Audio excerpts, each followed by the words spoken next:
నమస్కారం.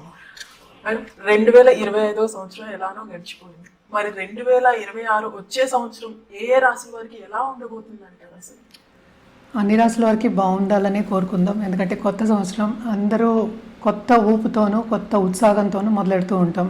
అంటే new year అలాగే సెలబ్రేట్ చేసుకుంటారు. కానీ ఎప్పుడులాగే మనకి ఏంటంటే గ్రహాల మార్పిడి ఉంటుంది, గోచారం ఉంటుంది. సో గోచార రీత్యా మనం చూడాలి అంటే కొన్ని రాసుల వరకు ఎప్పుడు అంతే బాగుంటుంది, కొన్ని రాసుల వరకు అంత బాగుండదు. కానీ ఎప్పటికీ ఏంటంటే 2026 అంటే సంవత్సరం మొత్తం చూడాలి అంటే మనం ఏంటంటే 9 గ్రహాలు చూడలేము. అంటే కొన్ని గ్రహాలు నెలకి మూవ్ అవుతూ ఉంటాయి, కొన్ని గ్రహాలు నెలన్నరకి మూవ్ అవుతూ ఉంటాయి, కొన్ని గ్రహాలు వక్రిస్తూ ఉంటాయి. సో చాలా అలా జరుగుతూ ఉంటుంది. సో మేజర్ గ్రహాలే మనం ఎక్కువ పరిగణలోకి తీసుకుంటాం అన్నమాట. మేజర్ గ్రహాలు అంటే ఏంటి? మనం గురువు, శని, రాహు, కేతువులు, ఇంకా సన్ కూడా తీసుకోవచ్చు. కానీ సన్ మనకి తెలుసు ఎవ్రీ మంత్ మారుతూ ఉంటుంది. 30 రోజులకి, 35 రోజులకి, లేకపోతే 31 రోజు ఇలాగా మారుతూ ఉంటుంది అన్నమాట. సో మోస్ట్ ఇంపార్టెంట్ సన్ మార్పిడి ఎప్పటికైనా 2026లో మాట్లాడుకోవాలి అంటే జనవరి 14కి మకరానికి వెళ్తుంది. సో మకర సంక్రాంతి మనం జరుపుకుంటాం. సో ఏంటంటే మనకి ఎప్పటికైనా సరే కొంతమంది మనకి చూసామంటే ఇండియాలో కూడాను సన్ మూవ్ అయినప్పుడు, సంక్రమణం అయినప్పుడు ఎప్పటికైనా సరే వాళ్ళకి నెల మొదలవుతుంది. మనం ఏంటంటే చంద్రమానం చేస్తాం. చంద్రుడు ఎక్కడ స్థితిలో ఉంటే ఆ మాసం మనం తీసుకుంటాం అనమాట. అదే ఇప్పుడు రోహిణి నక్షత్రం కానీ మృగశిర మాసం అలా చెప్పుకుంటూ ఉంటాం అన్నమాట. శ్రవణ మాసం అలా చెప్తాం. సో ఎక్కువ ఏంటంటే మనం చూసుకునేది చంద్రమానం. కొంతమంది ఏంటంటే సన్ చూసుకుంటారు. అలాగే టామిల్ న్యూ ఇయర్స్ డే మనం చూడాలి అంటే కనుక వాళ్ళకి April 14th సన్ ఉచ్చారణ కూడా వస్తుంది. అప్పుడు ఏంటంటే మేషంలో ఉంటుందన్నమాట. తర్వాత మళ్ళీ 15కి మనకి ఐ థింక్ 15th 16th మనకి మళ్ళీ ఏంటంటే వృషభానికి మూవ్ అవుతుంది. సన్ 1 మంత్కి మూవ్ అవుతూ ఉంటుంది అనమాట. అంటే February 14th ఏమో మనకి కుంభానికి వెళ్ళడం. తర్వాత మనం చూసాము అంటే మనకి March I think 16th 17th అంటే 1 డే ఇటు అటు అవుతుంది. మనం ఎగ్జాక్ట్గా ఏంటంటే క్యాలెండర్ పెట్టే చెప్పగలం, అన్ని గుర్తుపెట్టుకోలేము. సో సన్ సంక్రమణం కూడా మనం చూసుకుంటూ ఉంటాము. ఇంకోటి ఏంటంటే జూపిటర్ అంటే మేజర్ గ్రహం మనకి. ఆయన పోయిన సంవత్సరం అంటే మనకి లాస్ట్ డిసెంబర్లో కూడా అంటే 2025లో వక్రించి ఉన్నారనమాట. ఆయన ఏంటంటే మనకి కర్కాటకానికి వెళ్తున్నారు. కర్కాటకానికి వెళ్తే ఏంటంటే ఉచ్చస్థితిలో ఉంటారు. సో ఈ సంవత్సరం కొంతవరకు ఉచ్చస్థితిలో ఉంటారనమాట. అదేంటంటే ఎప్పుడు అవుతోంది అంటే మార్చ్కి అవుతోంది, March 11th. దాని తర్వాత ఏంటంటే ఆయన 31st అక్టోబర్కి ఏమో సింహానికి వెళ్తున్నారు. అంటే ఏంటి ఉచ్చస్థితిలో మనకి మార్చ్ నుంచి అక్టోబర్ వరకు ఉంటున్నారు. అంటే ఆల్మోస్ట్ November 1st అనుకుందాము. తర్వాత శని వక్రించడం ఏంటంటే 27th జూలై ఆయన మీనంలో ఉన్నారు. తర్వాత ఏంటంటే 11th డిసెంబర్కి ఆయనేమో డైరెక్ట్ అవుతున్నారు. సో మేజర్ మూమెంట్ అనేది ఏంటంటే ఇప్పుడు రాహు కేతువులకు ఉంది. December 5th రాహు ఏమో మకరానికి వెళ్తున్నారు, కేతు ఏమో మనకేమో కర్కాటకానికి వెళ్తున్నారు. సో ఇవి చిన్న గ్రహస్థితులు అంతే, మొత్తం మాట్లాడుకోలేదు. ఇంకా గ్రహాలు ఉన్నాయి అంటే ఏంటంటే మనకి శుక్రుడు ఉన్నారు, బుధుడు ఉన్నారు, తర్వాత ఏమో కుజుడు ఉన్నారు. ఇవన్నీ కలిపే మనం ఒక రాశికి రాశి ఫలితాలు అనేది చెప్పడం జరుగుతుంది. సో ఆ మూమెంట్లేమో చాలా ఉన్నాయన్నమాట. సో మేజర్గా మనం చూసాము అంటే కుజుడు 45 డేస్కి మూవ్ అవుతూ ఉంటాడు. సో ఆయన వక్రించడం కూడా జరుగుతూ ఉంటుంది. అంటే towards end of this year అంటే December 2025లో గ్రహ కూటమి అనేది మనకి ధనుసులో జరిగిందనమాట, జరుగుతోంది. సో ధనుసులో మనకి స్టార్టింగ్ ఆఫ్ ద ఇయర్ మనకి మార్స్ కూడా ధనుసులో ఉన్నారనమాట. సో అలాగే శుక్రుడు కూడా ఉన్నారు, అలాగే బుధుడు కూడా ఉన్నారు. సో అందరూ అక్కడే ఉన్నారు, మేజర్ గ్రహాలు ఉన్నారనమాట. సో జనరల్ ప్రెడిక్షన్స్ అనేది మనం రాశి పట్టి మనం చెప్పడం అనేది జరుగుతుంది. సో ఇవి గ్రహస్థితులు.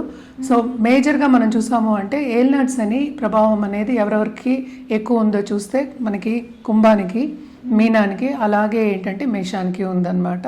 సో ఈ సంవత్సరంలో అంటే 2026లో శని మూమెంట్ అనేది లేదనమాట. శని ఏమో అక్కడే ఉన్నారు, అంటే మీనంలో ఉన్నారనమాట.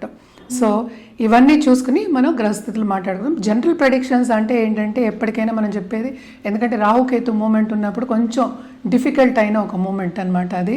సో రాహుకేతు పూజలు కంటిన్యూస్గా చేయమనే చెప్తాం. అది ఒకటి కాకుండా నవగ్రహాల చుట్టూ ప్రదక్షిణ చేయడం అనేది వెరీ ఇంపార్టెంట్. అది ఏ రోజు అనేది మనం రాశివారీగా మాట్లాడుకోవాల్సి వస్తుంది అనమాట. మేడం, 2026 సంవత్సరంలో కర్కాటక రాశి వారికి ఎలా ఉండబోతుంది అంటారు? కర్కాటక రాశి వారికి కూడా ఫస్ట్ స్టార్టింగ్ ఆఫ్ ద ఇయరే ఖర్చుతో కూడిన ఒక పని. అంటే ఖర్చులు ఎక్కువ అవుతాయి. ఆపర్చునిటీస్ వస్తాయి కానీ వీళ్ళకి తీసుకునే శక్తి కానీ లేకపోతే టైం కానీ లేకపోతే ఆలోచన కానీ ఏదో ఒకటి లోపం అనేది ఉంటుందన్నమాట. అంత ఈజీగా ఏ పని అయ్యే ఛాన్సెస్ అనేవి తక్కువ. అండ్ ఆల్సో ఇది మార్చ్ నుంచి అక్టోబర్ మనకి చూసాం అంటే ఆ టైంలో వీళ్ళకి చాలా బాగుంటుందని చెప్పాలి. అంటే ఫైనాన్షియల్గా వీళ్ళకి స్టెబిలిటీ ఉంటుంది, ఫ్యామిలీ పరంగా స్టేటస్ ఇంప్రూవ్ అయ్యే ఛాన్సెస్ ఉన్నాయి.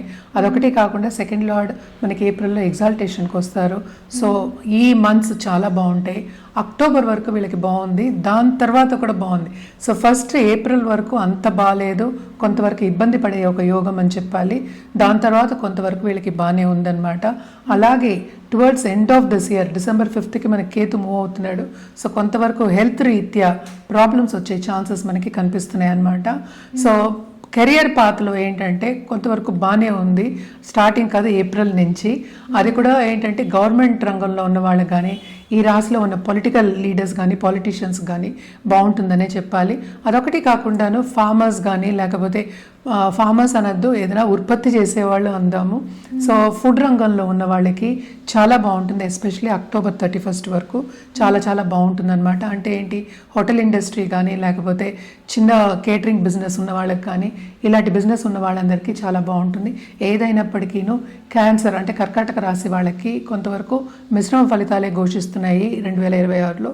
స్టార్టింగ్ ఆఫ్ ద ఇయర్ అంత బాగాలేదు, ఖర్చుతో కూడిన పని. అంటే ఎందుకు ఖర్చు అవుతుందో తెలియదు, అలా ఖర్చు అవుతుంది. ఎందుకంటే జూపిటర్ బలంగా మనకి మిథునంలో కూర్చుని ఉన్నారు. సో తప్పక ప్రాబ్లమ్స్ వచ్చే ఛాన్సెస్ ఉన్నాయి. అదొకటి కాకుండాను ఇప్పుడు బిజినెస్ పీపుల్ ఉన్నారు, బిజినెస్ పీపుల్ తప్పక లోన్స్ తీసుకునే ఛాన్సెస్ మనకి ఎక్కువ కనిపిస్తున్నాయి. లోన్స్ తీసుకుని దాంట్లో లీలమైపోయి ఇంకో పార్ట్నర్ తోటి వెళ్ళి కొన్ని ఇబ్బందులు పడే ఛాన్సెస్ కూడా మనకి కనిపిస్తున్నాయి అన్నమాట. అలాగే ఫైనాన్షియల్ మార్కెట్లో ఉన్న వాళ్ళకి కానీ స్టాక్ మార్కెట్ ట్రేడింగ్లో ఉన్న వాళ్ళకి కానీ కొంతవరకు లాభాలు కావాలి అంటే కనుక తప్పక మనకి మార్చ్ తర్వాత చూసుకోవడం అనేది మంచిది. అలాగే ఇన్వెస్ట్మెంట్స్ అన్నీ ఒకే దాంట్లో పెట్టుకోకుండా కొంతవరకు చూసుకుని అంటే ఆలోచించుకుని నిర్ణయం చేసుకోవడం, అంటే తొందరపాటు నిర్ణయాలు వద్దు అనేది వీళ్ళకి సూచన కింద మనం చెప్తున్నాం అనమాట. దాంపత్య జీవితంలో కూడా కొంతవరకు మనకి ఏప్రిల్ తర్వాత మనకి కొంతవరకు ప్రతికూల పరిస్థితి కాదు, అనుకూల పరిస్థితి అనేది నెలకొంటుంది. అదొకటి కాకుండా కొత్తగా పెళ్లి కావాలి అనుకున్న వాళ్ళకి కూడా పార్ట్నర్ దొరికే ఛాన్సెస్ ఆ టైంలో ఉన్నాయి అన్నమాట. సో తప్పక ఏంటంటే మనకి ఏప్రిల్ తర్వాత కానీ, ఏప్రిల్ అనేది మనం మే అనుకుందాము, మే తర్వాత అంటే first half of this year కాకుండా second half of this year చాలా బ్రహ్మాండంగా ఉంటుంది. కానీ మళ్ళీ ఏంటంటే కేతు కూడా వస్తారు కనుక నేను ఇందాక చెప్పినట్టు హెల్త్ రీత్యా హెల్త్ని కాపాడుకుంటూ రావాలి. సో తప్పక ఒక డయట్ ఫాలో అవ్వడం కానీ లేకపోతే ఒక జపం చేసుకోవడం కానీ పూజ చేసుకోవడం కానీ లేకపోతే ఎనీ మేనిఫెస్టేషన్ టెక్నిక్స్ కానీ ఇవన్నీ చేసుకోవడం అనేది మంచిది. ఎందుకంటే గోల్ని ఉద్దేశించి చేసుకోవడం అనేది వెరీ వెరీ ఇంపార్టెంట్ అనమాట. అలాగే మనం స్టూడెంట్స్ విషయానికి వస్తే కనుక తప్పక వీళ్ళకి కూడా నిరుద్యోగులకి ఉద్యోగ అవకాశం అనేది ఉంటుంది. సన్ ఎగ్జాల్టేషన్లో ఉన్నప్పుడు తప్పక ఏదో ఒకటి ఇవ్వాలి. అలాగే ప్రమోషన్ రీత్యా పైకి వెళ్ళే ఛాన్సెస్ ఉంటాయి. కానీ వీళ్ళకి శ్రమ అనేది చాలా చాలా అధికం అన్నమాట. ఎందుకంటే 9th మనకి శని బలంగా కూర్చున్నారు, 8th కూర్చుని ఉన్నారు. సో తప్పక వీళ్ళకి మనం చూసాము అంటే భాగ్యం ఉంది, at the same time losses కూడా ఉన్నాయి. సో మిశ్రమ ఫలితాలు ఘోషిస్తున్నాయి కర్కాటక రాశి వాళ్ళకి అని చెప్పాలి. అలా అండ్ ఆల్సో బిజినెస్ పీపుల్ అంటే కమాడిటీస్లో ఉన్న వాళ్ళకి కానీ లేకపోతే ఇప్పుడు ట్రేడింగ్లో ఉన్న వాళ్ళకి కానీ వాళ్ళందరికీ కూడా ఈ నేను చెప్పిన పీరియడ్లో కొంతవరకు లాభాలు వచ్చే ఛాన్సెస్ మనకి కనిపిస్తున్నాయి అన్నమాట. అండ్ ఆల్సో లవ్ రిలేషన్షిప్ కానీ లేకపోతే లవ్ ఇంట్రెస్ట్ ఉన్న వాళ్ళకి కానీ కొంతవరకు ఇబ్బందులు పడే ఛాన్సెస్ అనేవి మనకి కనిపిస్తున్నాయి అన్నమాట. అంటే ఏంటి, ఎడబాటు వచ్చే ఛాన్సెస్ కొంచెం కనిపిస్తున్నాయి. ఎవరికైనా కోర్ట్ కేసెస్ ఉన్నాయంటే కనుక కొంతవరకు అది తీరు అనేది అంత ఈజీ రాదు, అది అందరికీ తెలిసిన విషయం. కానీ డిసెంబర్ తర్వాత అయితే ఇంకా అసలు అవ్వదన్నమాట.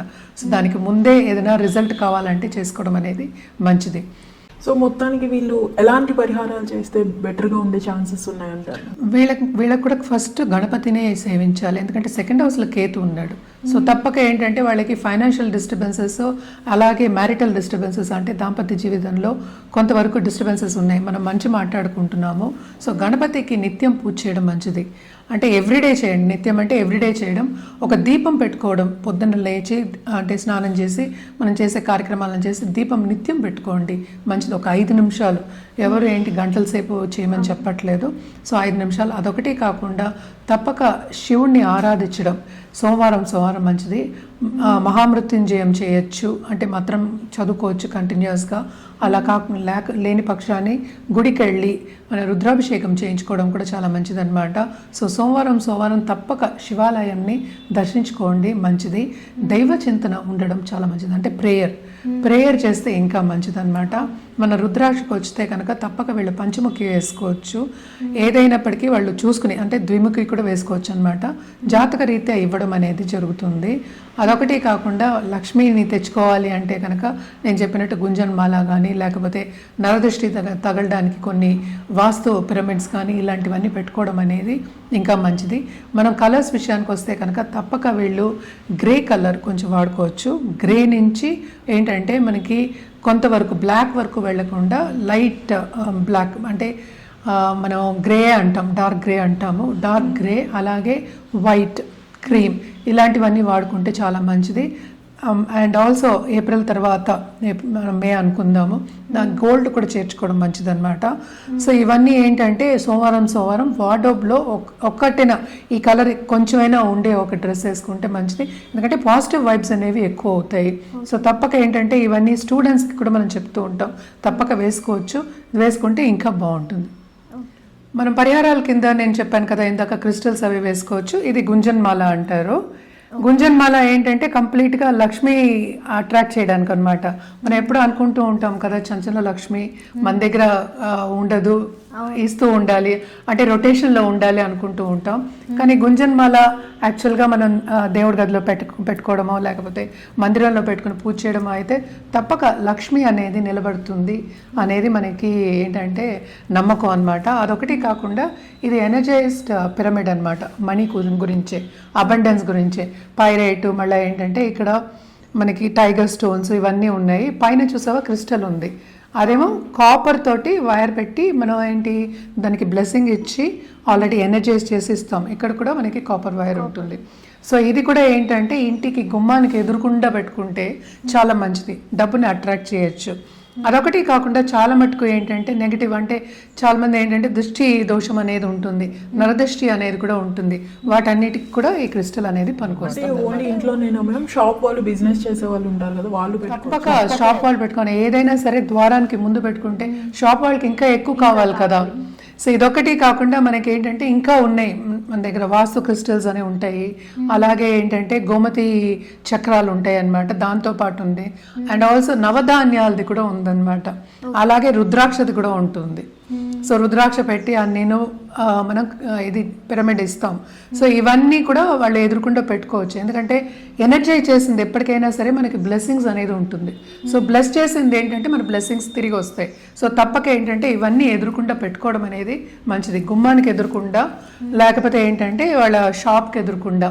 సో మోస్ట్ ఆఫ్ దమ్ నన్ను క్వశ్చన్ అడిగేది కూడా నరదృష్టి గురించి అడుగుతూ ఉంటారు, నరఘోష అంటూ ఉంటాం. అంటే ఏంటి, ఒకటి నెగిటివ్గా చెప్తే ఆ నెగిటివ్ మనకి వస్తున్నప్పుడు పాజిటివ్గా పెట్టుకోవడం అనేది మంచిది కదా. సో పాజిటివ్గా కావాలి అన్నప్పుడు ఏంటంటే పాజిటివ్ థాట్స్ రావాలి. ఇప్పుడు నలుగురు వస్తారు, నలుగురు పాజిటివ్గా ఆలోచిస్తారని మనకి తెలియదు కదా. సో అందుకోసమని మనం ఏంటంటే కొంచెం అట్రాక్ట్ చేయడానికి ఇలాంటివన్నీ మనం సజెస్ట్ చేస్తూ ఉంటాము.